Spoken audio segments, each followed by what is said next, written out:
Hello, everyone. Welcome back to Line Change, the NHL betting podcast from the Action Network. My name is Michael Leboff. I am dead inside. Just got back from watching the Islanders fall in a 3-0 hole to the Carolina Hurricanes, but I'm a gamer. I'm going to trudge through this play hurt along with Tim Kalinowski and Nick Martin as we break down the upcoming NHL playoff games, the Stanley Cup playoff games coming our way Friday and Saturday. We'll start with Friday's action, and we'll start with Nick's Caps. And Nick, I should tease that has a wonderful plus 550 bet he wants to give out on the World Championships. He's itching to give it out, but we're going to make him wait till the end of the show to do that. But now on to the Caps, Nick's Caps, and the New York Rangers. The Rangers traveling up to nothing and are a minus 170 favorite for Game 3. Washington plus 142. Total here is at 5.5. Of note, the only chicanery we got to keep an eye on was the Artemi Panarin stuff from the last game. Maybe that's on everyone's minds, but it has been a couple of days off. Cooler heads, perhaps. But Nick, you and I are looking the same way here, which is there's been a lot of talk about Alex Ovechkin's tough start to the series. I think you and I are both in agreement here that there's no underlying issue here. He's just on a not a great team, and he's playing the President's Trophy winner, and the President's Trophy winner had last change, and it might not be a very easy matchup for someone to in that situation. But we're betting on things getting better for the grade 8 starting on Friday night. Yeah, well, and we were talking in reference to the article that was saying what was wrong with Ovechkin. I do think he's played very badly, but Correct. to say like what's wrong with him, he's just 38 playing the President's Trophy winning team on a bad team. So I think it is what it is. I don't think there's anything too serious. But with that said, I am still kind of willing to bet on him bouncing back in this game and at least showing a little more.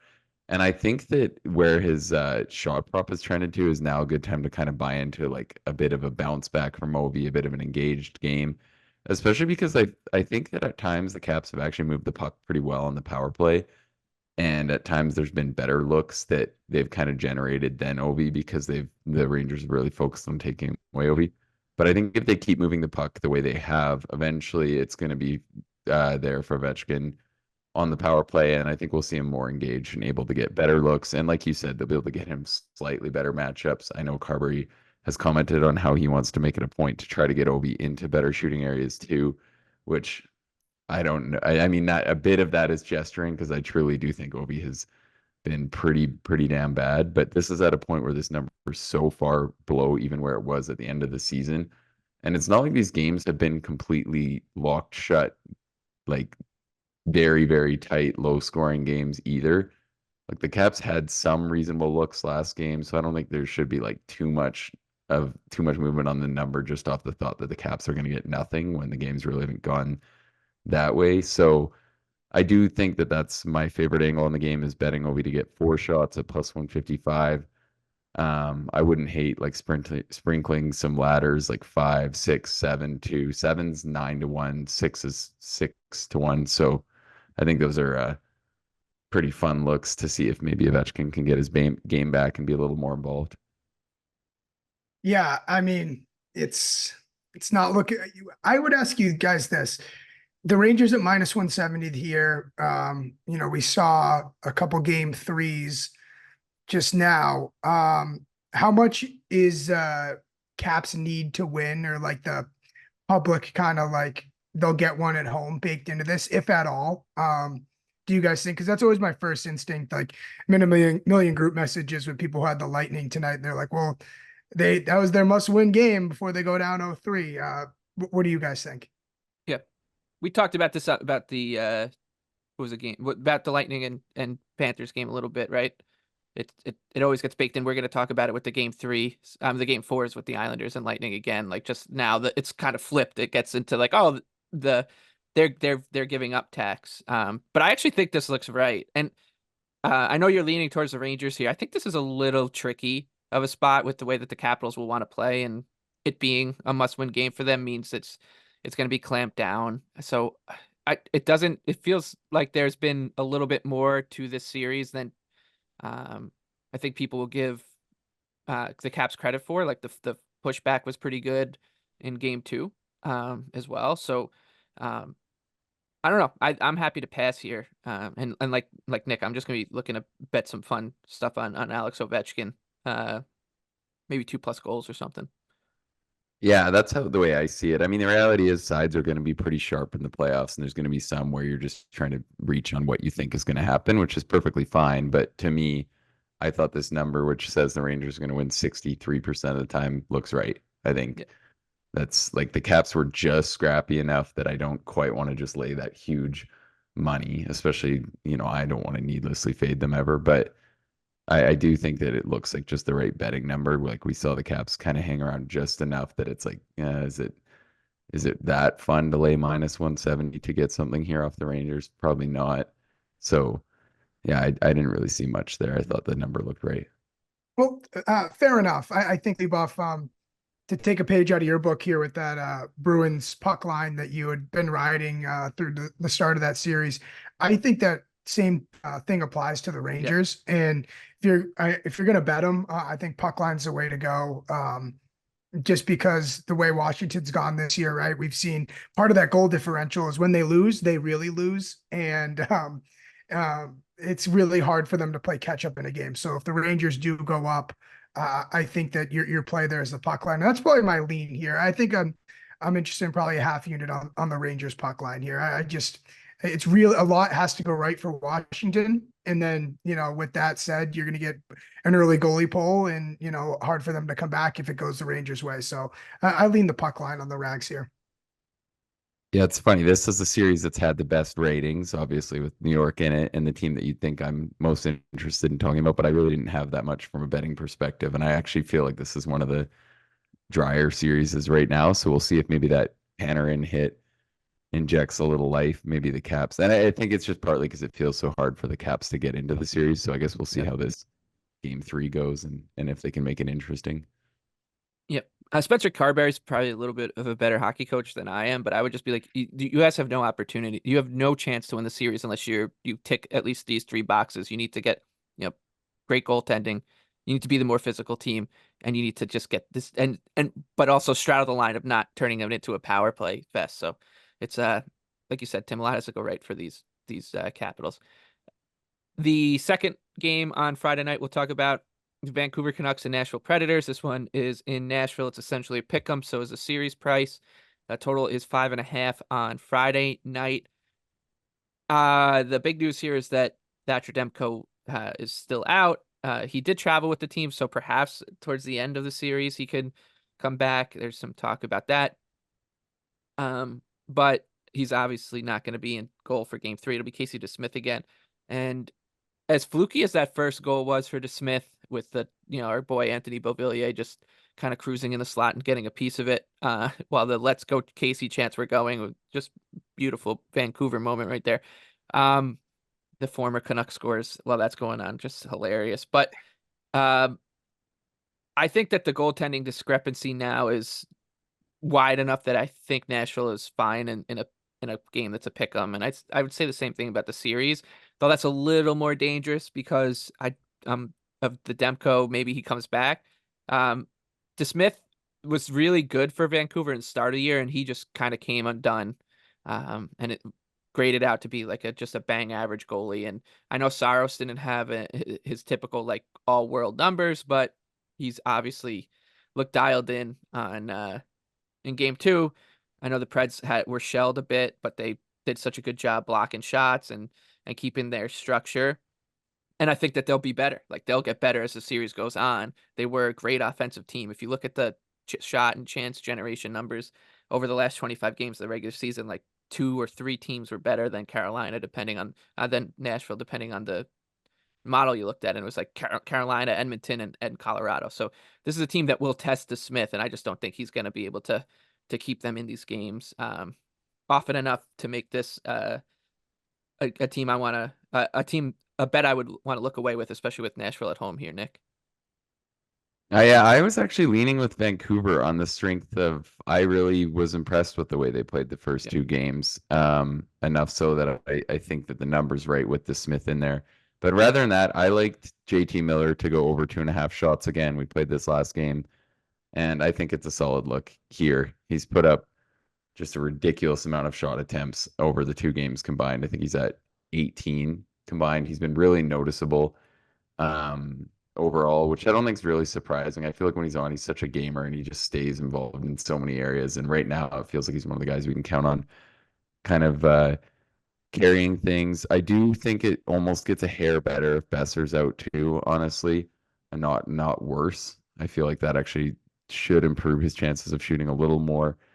And I think that was a note we didn't get out there too, that Besser got a puck in the hand at practice today. And I should have tried to look before, but he sounds highly probable for the game. So we'll see how that goes. But yeah, that was my favorite look.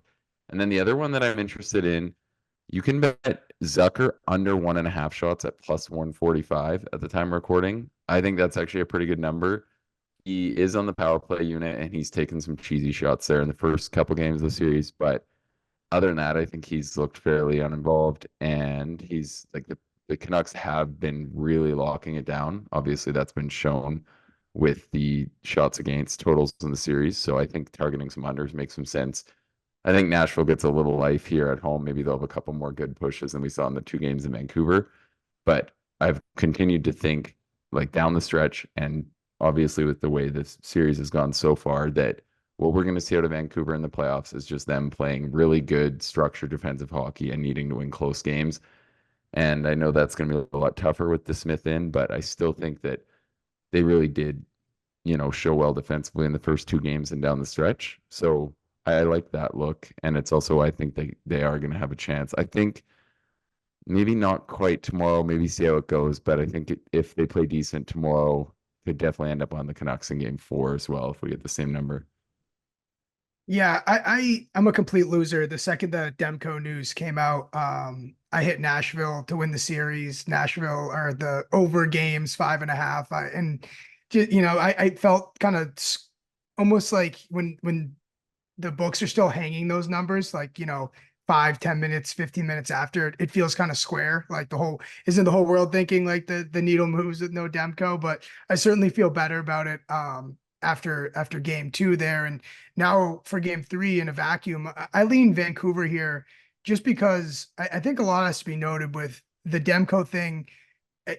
Remind me if I'm wrong, it feels like they found out kind of that day. The Demko news was talking about it that day, if I'm not mistaken. And I just think that's a lot for a team to go through and hard to play that game. I think it's good for Vancouver to get away from home, be on the road here. You get a full reset, full couple days under your belt of practice. And now you can kind of feel better about yourself and less caught off guard in the situation. And I just think maybe that this line has moved a little too much for that news. And Vancouver is still a really good 5-on-5 team, still defends really well. So I actually think there's a lot of positives if you just look at it, the difference between game 2 and game 3 for Vancouver here. So I lean with them here. I'll probably bet them. Yeah, and the one thing too, I don't think DeSmith was great in game 2, obviously, but he was, if you eliminate the 10-goal game in Minnesota, Yeah. he did have better than average stats across the board this year. So he did prove probably to be a little than some people are thinking.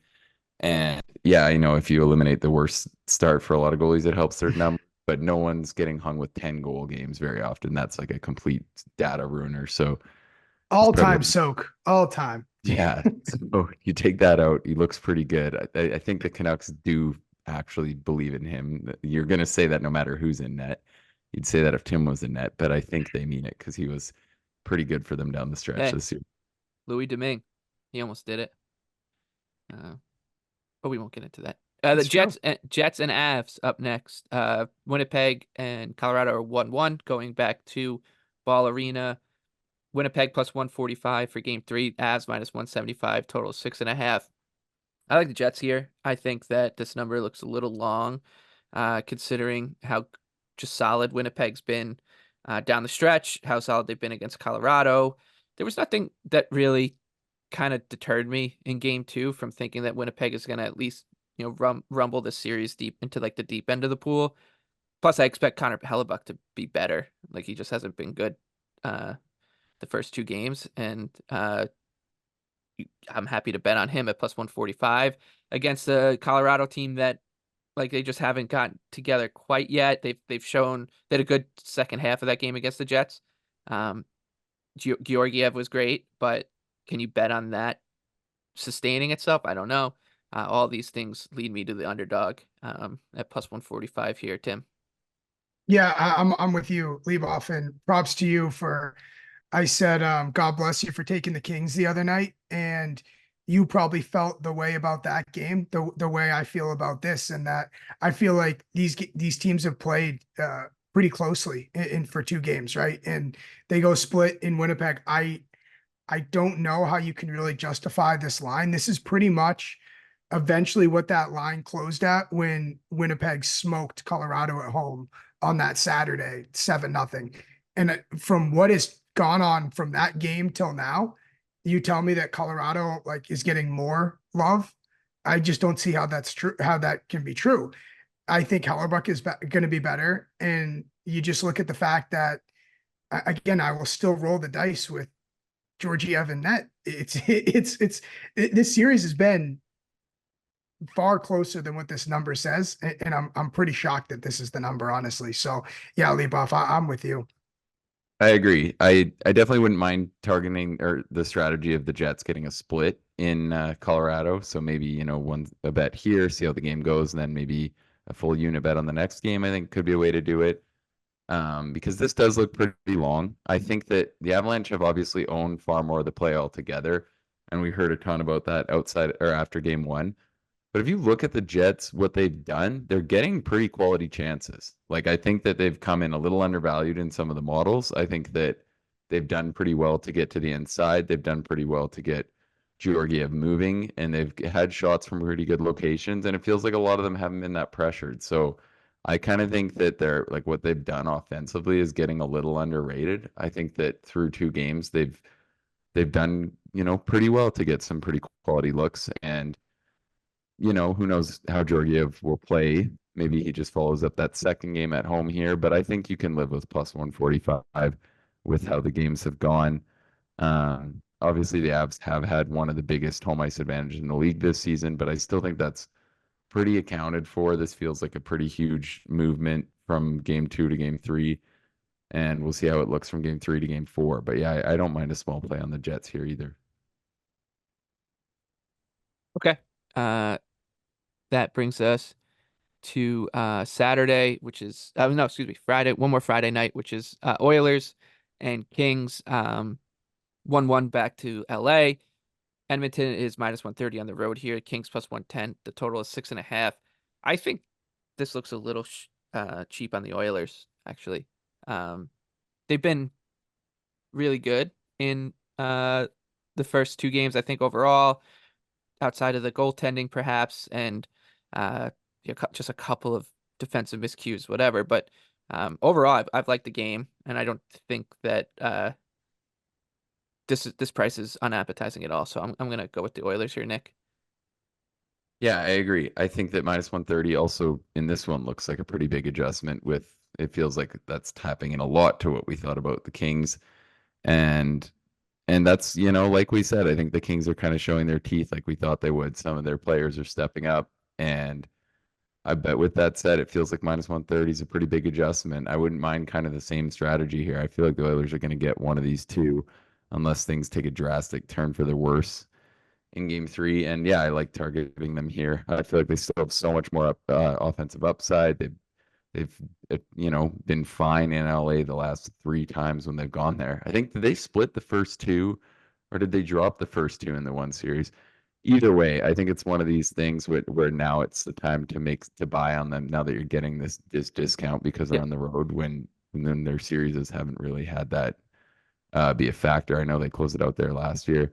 Skinner's a bit of a concern. I thought Yep. he probably got it a little worse than he should last night, but Well, it was the 2 games back to back that is making me a little, yeah, you know, kind of froggy, I guess. I don't know. I don't, I he know wasn't, it's because like I think what you just said about game 2 is the same thing that happened in game 1. It's like he wasn't abject, but he also wasn't good.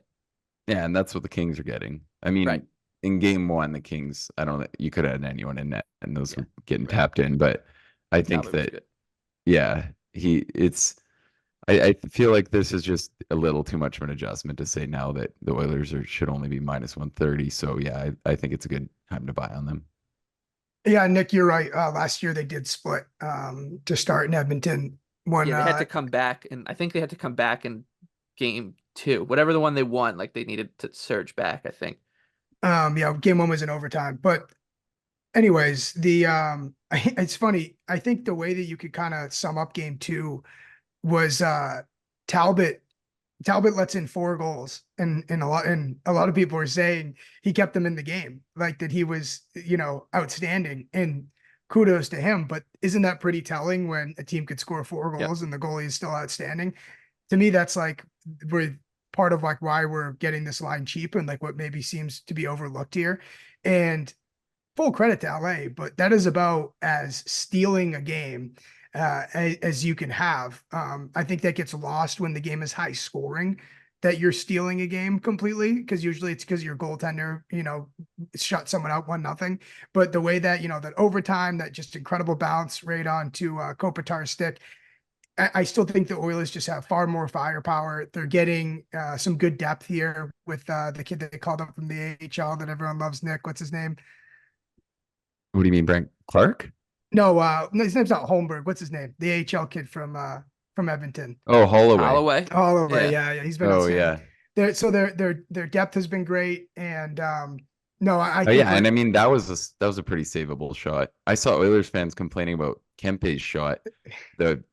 And when Kempe does that release, when he like pulls it back behind his heels, goalies never read. Like it's so tricky, and it's just I love watching it. And in his first one, the double tip, like yeah, it felt like I mean that's a little fluky. Also, it. I thought Byfield knew what he was doing He on did. the Yeah. overtime No, I winner. do I think too. I Absolutely. do he too. knew It's he just was. Yeah. outstanding touch. Yeah, Like like you can know what you're doing and have great touch on that, and it still could be like a foot in his skates. Like that's true. it's Byfield's been insane. Like even as people who respect the Kings, I think this looks short, but you can see why I think the Kings core was, better than people thought. Because I think Fiala brings a lot, and Arvidsson's back. He hasn't been as great in the series, but I still think he's a really good player. And then Byfield's really stepping up. The only Dubois is just oh god. it's crazy. That contract is just going to be such an albatross. But Did you see Bieksa showed did a thing on one of Dubois' shifts, and was it just a bad reel? he Yeah. turned the puck over 4 times on one shift. It was unbelievable. So yeah, with that said, I mean the King Stars were great, but it's amazing how you could let up 4 goals and say that you had an outstanding performance, which was true, but I think it says a lot about these teams. Yeah, for sure. And I mean, I think the Kings should put Clark in. That's why I thought that's what we were getting at. I think it would Yes, help. yeah, I that don't too. I don't really understand why they don't want to try it. It feels like they're in a spot where even at 1-1, I'd be like, oh, let's swing for some upside. And the series has been pretty offensive too. I don't know. I'd like to get him in if I were them, but who knows? Okay, so that's Friday night. Let's flip it to Saturday. We'll start with um, the funeral at Belmont with the Canes and Isles. Canes minus 185, Islanders plus 154. Totals 5.5. Tim, this is what I was alluding to. We're going to see this with the Bolts game too. The line's already moved, 15 cents from where it closed for game 3 because it's everyone just kind of thinking the Islanders will pull the shoot.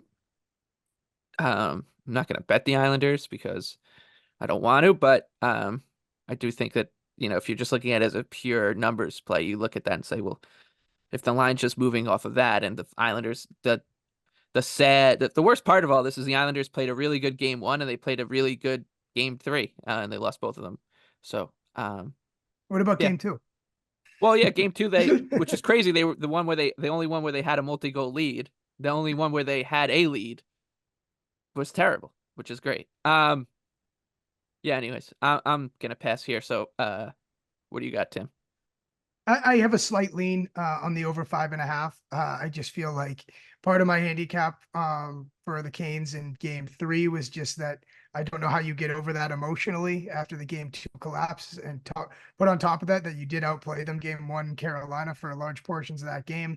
I think that it's a little steep for my liking on the money line, but I think it can be pushed over the 5.5, maybe just for the sense of I feel like it could be played a little looser with what's at stake here, in terms of one foot out the door for the Islanders and kind of knowing their fate. And I feel like that could kind of open the floodgates for Carolina in a sense. Yeah, and I would look at potentially live overs too in this one, because we do see coaches pull down 3 with their season on the line more often, and I imagine Wall would be the type of coach to do that. Not saying they're going to be down 3, Mike, but that's something to keep in mind here, that might happen. I do agree.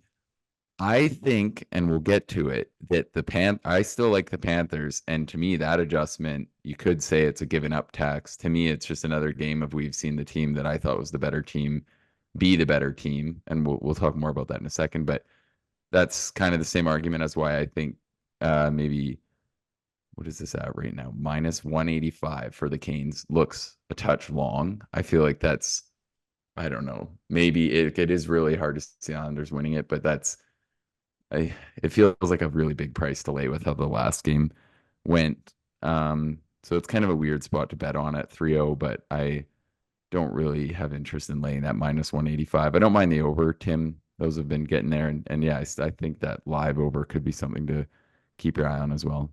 Because I also just think, even if it's long, sorry, you leave off, even if it's long on Carolina, if you think it's long on Carolina, so, lean Islanders, I don't think the Islanders can win a under 5.5 game versus Carolina, because we've seen like when the ice starts to tilt for Carolina, it's just, there's no way to stop it. Right. So it feels like both game scripts could suit this over. I can't believe Sorokin let you guys down, Mike. Yeah. He That was did tough. Yeah. Did you see the picture of him sitting in the hallway with his No. mask Was he still on, disappointed? and nobody got him a seat? It was perfect summation of the Islanders. Oh gosh. Yeah. Like it's youth hockey. He's got to keep it on the Keeps bench. it, I know it's heartbreaking stuff. Okay, the other 3-0 series is Panthers and Bolts. Panthers minus 125, Bolts plus 105. Total here is 6. Nick, you just were talking about it, so I'll just pass it over to you. I don't have anything here. Yeah, I was kicking myself for not playing this one tonight and just rooting on our series minus 1.5 futures. I know you played the Panthers. And I thought they were just altogether the better team once again. At this point, it feels like there really isn't that much of an answer from the Lightning. This was probably their best game, and we've already seen post game that John Cooper is going to do everything he possibly can to draw a response from his group. But Florida was really good at just closing these things out last year, and I really think they're just going to bring it. And at this point, it feels hard for me to pass on this kind of number when we just have a team that's managing the puck better. They have a way better defensive core. They're deeper. They're getting arguably better goaltending. I thought Kucherov's looked pretty flat at times. He hasn't really gotten much going at even strength.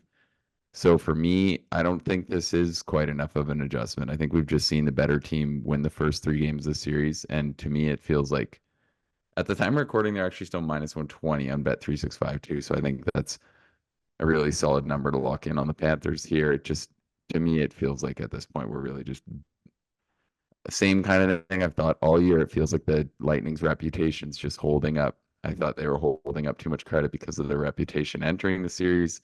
And I feel like we really haven't seen anything that makes me feel differently. Though, the Lightning came out absolutely buzzing after the first intermission. I'm sure they heard an earful. And then it just felt like the Panthers handled that. And then from there on out, they generated a ton of quality looks and got going. So I think they're coming into this one and wrapping it up. Yeah, and look, I was certainly wrong about my series bet on Tampa Bay. Even though it was a kind of a slight hedge on my Panthers Cup future, but part of what I, had thought about that was that the Lightning were going to be able to get theirs on the power play. And they've been 2 for 12 in the series on the power play, including 0 for 4 tonight and 1 for 6 in game 2.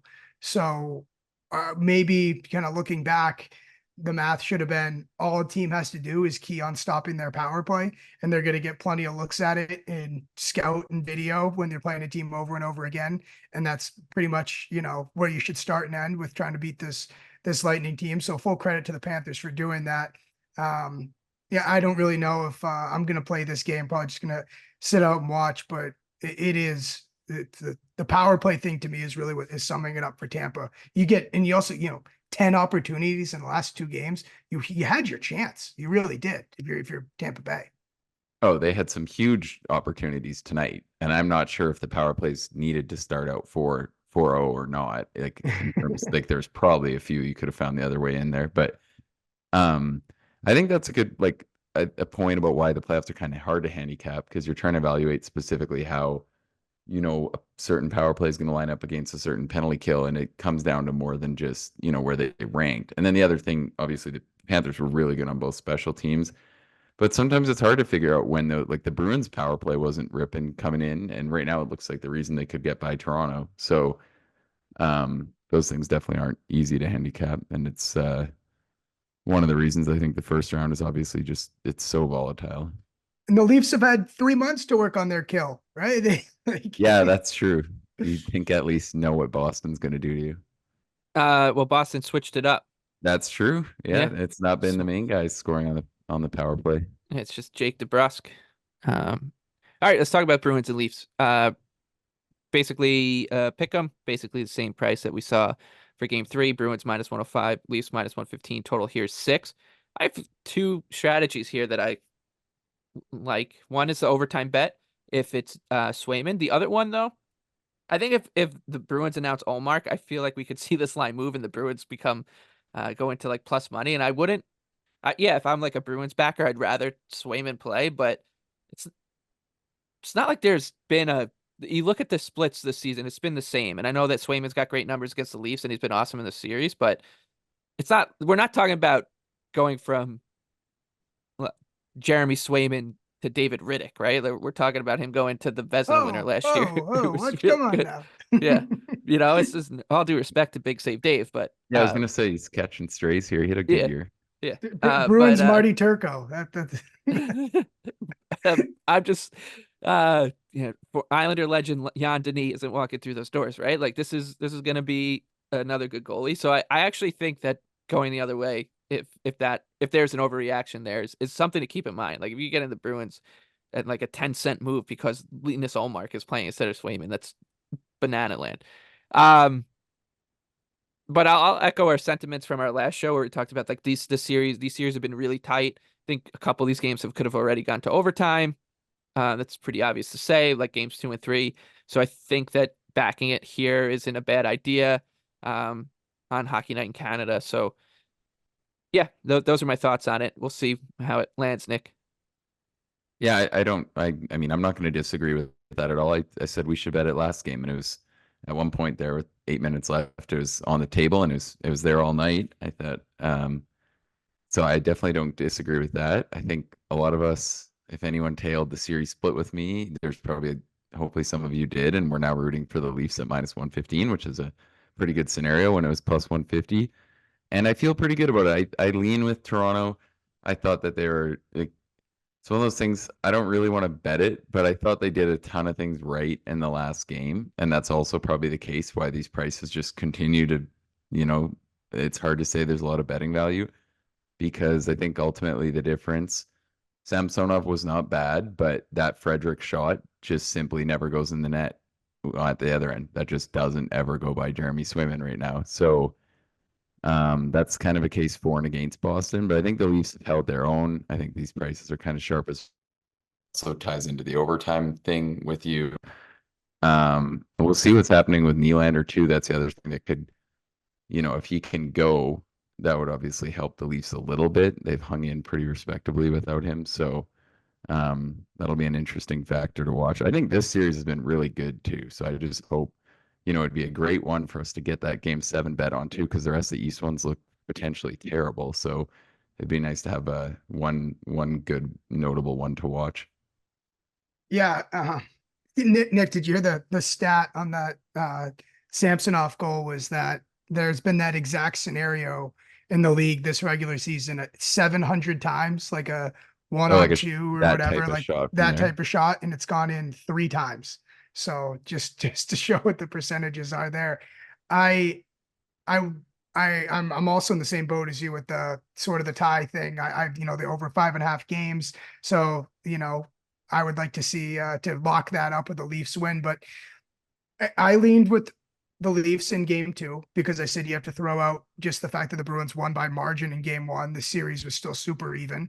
And then I leaned with the Bruins, partly because of Lieboff in that in game 3, because I felt like it's a coin flip game and we were getting the Bruins as the underdog. I almost think that same thing applies again, and that this is so tight that I lean with the underdog. If you can get it at like an even money price, or something minus 105 or less.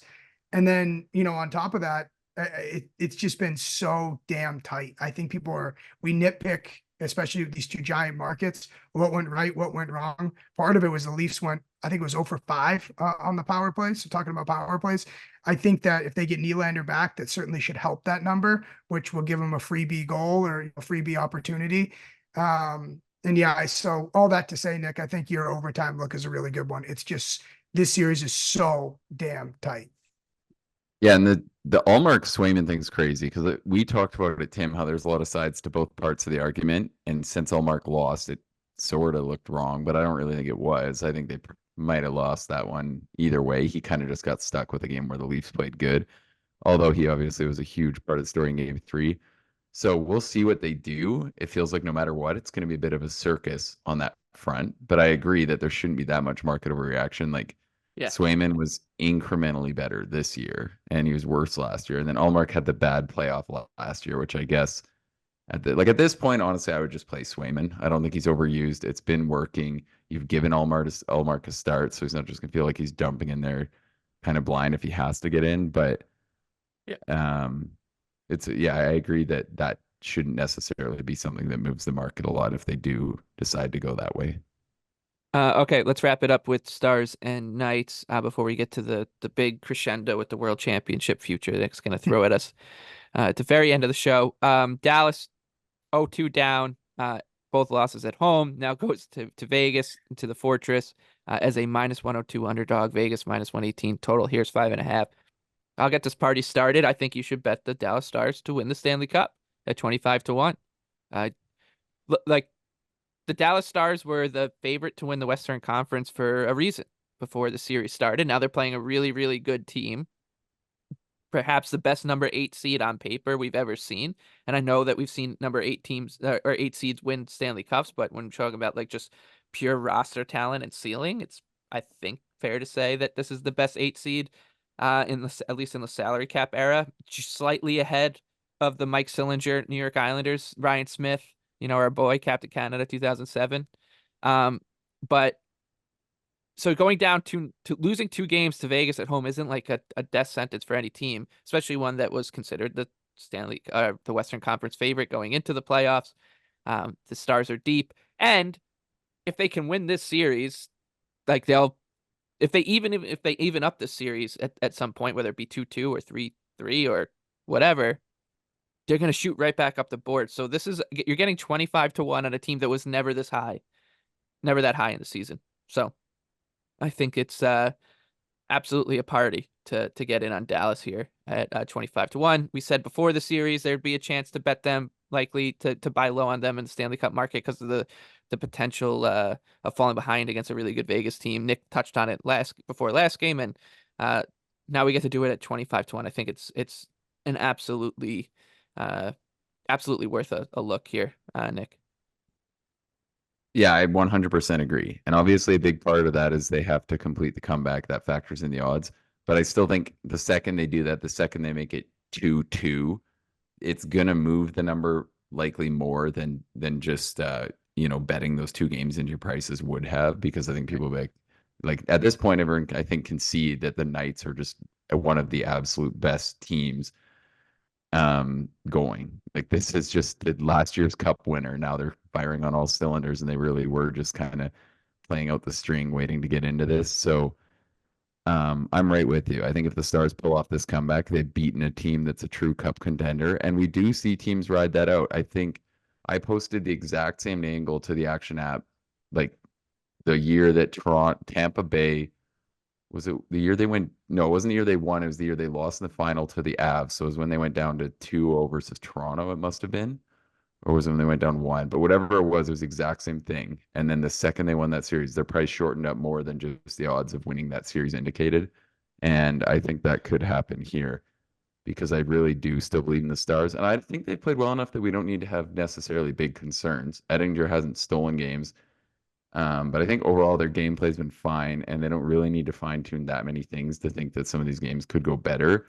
I think that a lot of what they're doing offensively with what they have is going to work in time. I think we'll see some of their big guns get going here offensively. So I still really rate what the Stars have. I like them in this game, which like at -105, I think it's a pretty great play. And they were fine. Like if you look at the splits in terms of the way the games went last year in Vegas, Dallas won 1, they lost 2 in overtime, and the other underlying results of the games were comparable with the games in Dallas. So now we're talking about a Stars team that closed like -170 last game and is -105. I think that's what makes it a good time to bet on Dallas here, but I'm right with you in thinking that it's also smart to bet them to win the cup.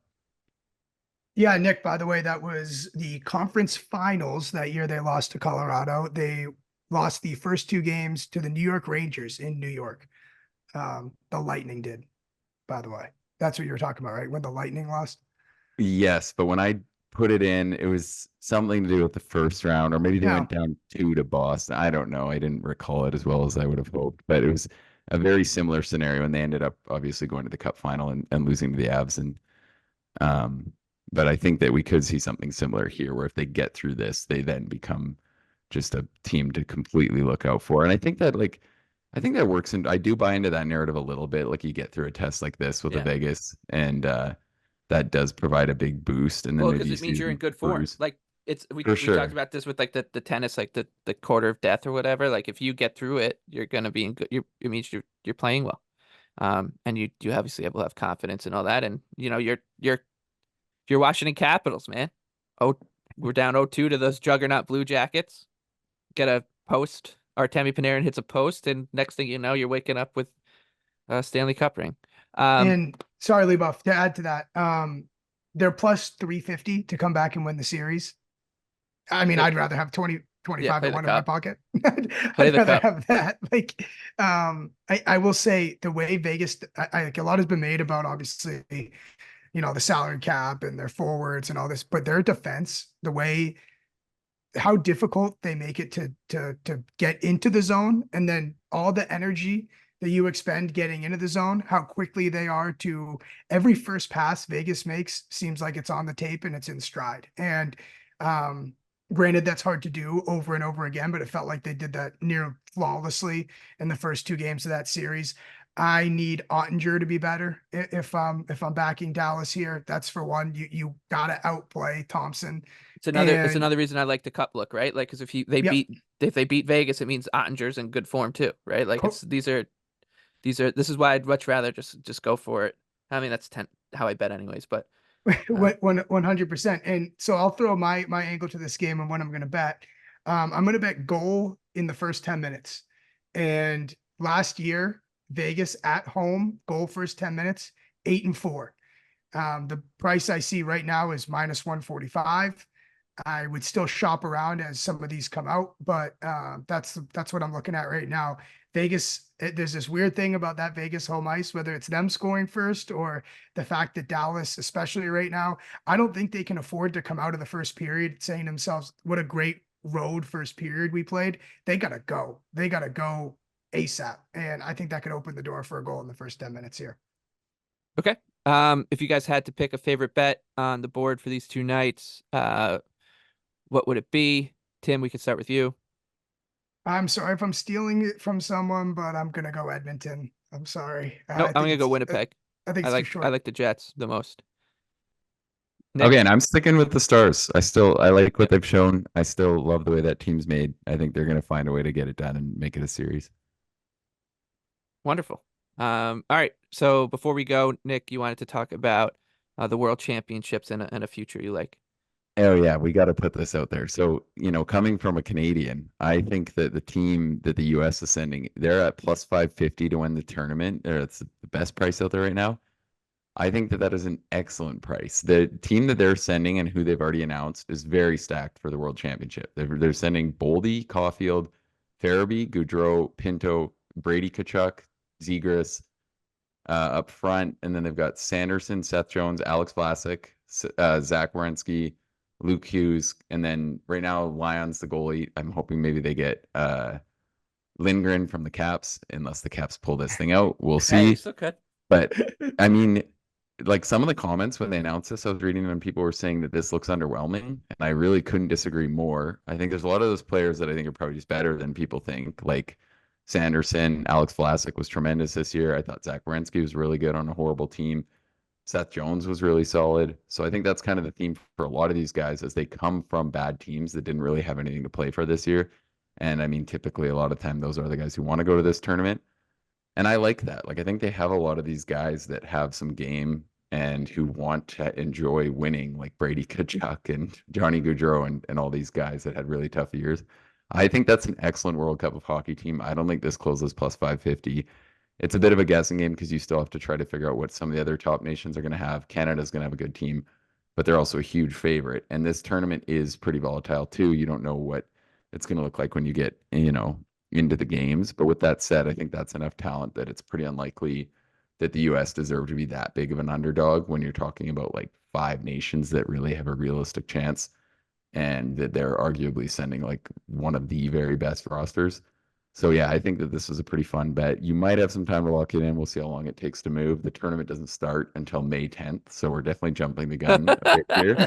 But the thing is, Stop it. I thought it was like tomorrow. no, Tim, but you got to get these in. Yeah. Like you're not, if it works, because the thing, like my thought process is that some of these other top nations like Finland, Sweden, Russia, and Canada's going to have a good team, but they can send pretty much as good of a group as we can start to expect. And a lot of it comes down to the playoff eliminations. But chances are, however it shakes out, they're not going to have groups that should make the USA a plus 550 underdog in this tournament. Like I think with what they already have committed, it's just going to be too much for those other nations to like need to get that many guys to match that. So I think it's a good bet. And yeah, like I said, I specifically think that they have a lot of underrated players going too. So it all kind of ties together. I think it's going to be a fun sweat. So go USA. There you have it. Can I just say, as if we need to watch more hockey and as if Lindgren needs to play more hockey games. Yeah, he might be gassed. Don't count on he's him gonna for stay sure. in the playoffs. May 10th, this is never the know. most rested he'll ever be. He could go man. vacation. Well, and people, come there's back. been guys who go at like after round 1 goes 7 games and the tournament earlier. So like, or in years when it was earlier. So Ovi, all those Russians would just go the next day.